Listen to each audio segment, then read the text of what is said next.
Next on the agenda is task order number 9, Palouse Basin Alternate Water Supply Project. I expect catchier titles.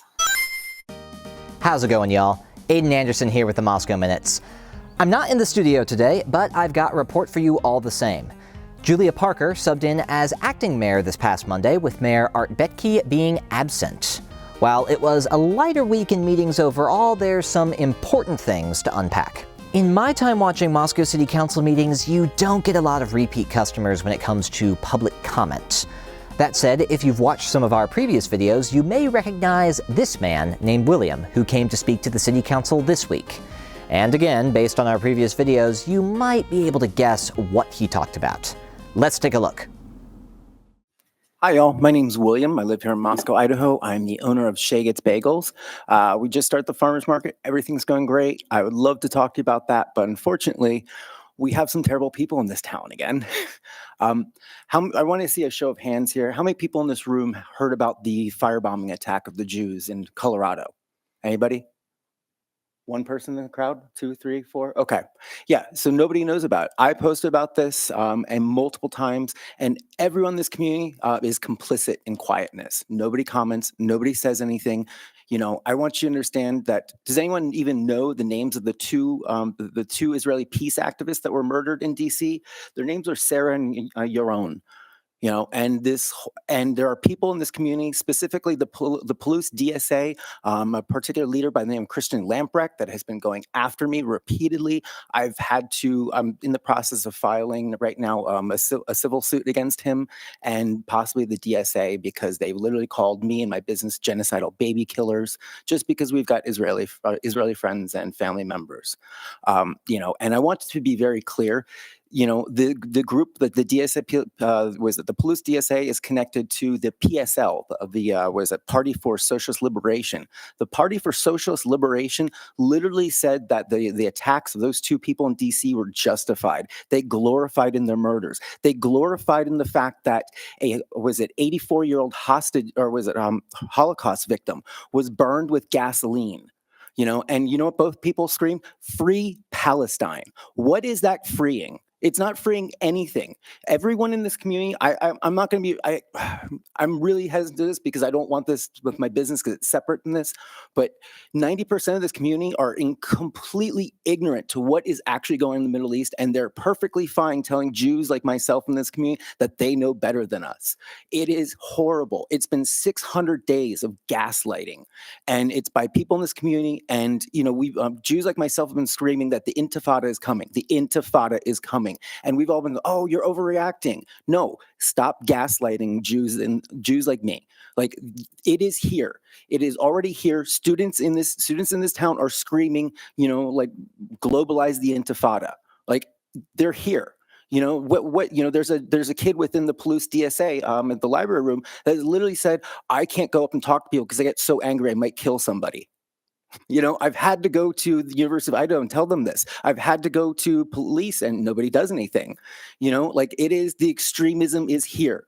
You know, there's too far, like I like to say, too far to the right, too far left. You can't have a beer with somebody. And these people, and I haven't had any problems with conservatives. You know, it has been my fellow liberals that are the most ugly, vile human beings I have ever seen. And they glorify any time a human being that's from Israel, whether it's Arab, Druze, you know, Jewish, dies. They glorify that. Your time's up. Okay. We need to do something. There needs to be something within this community that we have educators come in and talk to people about this, because I'm honest, I walk around, like, not here obviously, but I finally started walking around with an open carry on me because something's going to happen. Thank you. Moving forward with the meeting, the council heard a report on the mountain bike trail build taking place on Moscow Mountain, known as the Powell Project. The Moscow Area Mountain Biking Association, or MAMBA, has been involved with work on mountain biking trails in the area for some time.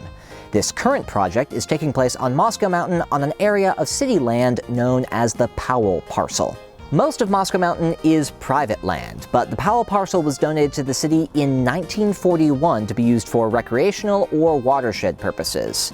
Mamba got their trail build project in the area approved in 2023, and since then they have been busy. Over 2 miles of new trails have been built in the last 2 years. A representative, Chris, explained the details of the project up to present before inviting the council and the public to join them on Moscow Mountain for National Trails Day. With that report complete, the council turned to an item named Task Order Number 9. Honestly, that sounds like something that Emperor Palpatine would rattle off at a random clone trooper. Execute. Task Order Number 9. Yes, my lord. Task Order Number 9 is actually the name given to a project presently being spearheaded by the Palouse Basin Aquifer Committee, or PBAC, related to finding an alternative supply of water for the city of Moscow. As Tyler Palmer of city staff explained, PBAC has been working on water conservation efforts as well as determining potential alternative sources of water for many years. Now, the Clearwater River itself has been noted as a potential candidate for solving this problem. So what does Task Order Number 9 have to do with this? As it turns out, quite a bit. HDR Engineering has been chosen by PBAC to begin this project, which is expected to take 12 months and has several objectives. First, the Clearwater River will be assessed with close attention paid to water availability, optimal diversion points, and weather patterns. Next, a conceptual design will be developed for the intake, pumping, storage, treatment, and conveyance facilities needed to get water from the Clearwater to Moscow itself. Paired with this, potential property acquisitions and easements will also need to be examined in service of this project. Third, the project will look at regulatory requirements at the state, federal, and tribal levels, as well as environmental impact assessments and consulting efforts, all in service of drawing up a water right application with the state of Idaho. And fourth, throughout this whole process, the project will engage with stakeholders in the community, meaning both public and private entities, as well as the general public, in order to keep people informed about the project as it progresses.